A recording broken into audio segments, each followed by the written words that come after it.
فيلم الخطيب نمرة 13 لأول مخرج سينمائي مصري. فيلم صامت كوميدي، تأليف وإخراج وتصوير محمد بيومي، أحد رواد السينما المصرية، وصاحب أول فيلم روائي قصير صامت برسوم يبحث عن وظيفة سنة 23 اللي اتكلمنا عنه في حلقة 10.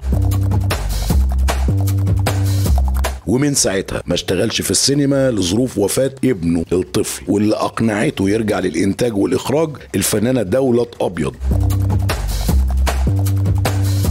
وبالفعل رجع بعد 9 سنين بفيلم الخطيب نمرة 13 اللي قام بكتابة السيناريو والقصة وأنتجه وأخرجه وعمل له موسيقى تصويرية وبنى له الديكور بمشاركة طلبة المعهد المصري للسينما. عمليات الطبع تمت بآلات مصرية. شارك في الفيلم بنته الطفلة دولة محمد بيومي بعد نجاح فيلم الساحر الصغير أو مصطفى اللي اتكلمنا عنه في حلقة 29، واللي شجعه يخلي الطفلة بطلة هو نجاح فكرة ظهور الأطفال في السينما.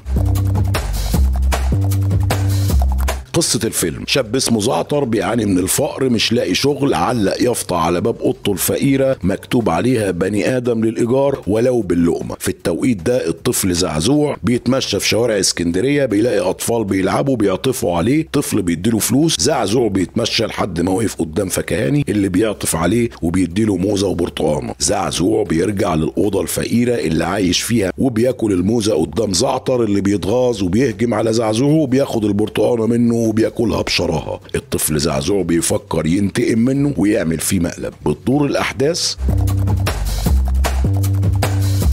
لحد ما زعزوع بيسلم زعتر رسالة مزورة بتقول ان في مدير بنك خواجة عايز يقابل زعتر عشان يشغله في البنك. بيجري زعتر طبعا عشان يقابل مدير البنك اللي بيطرده في الاول، لكن بيرجع في كلامه وبيعرض على زعتر انه يتجوز بنته الوحشة قوي.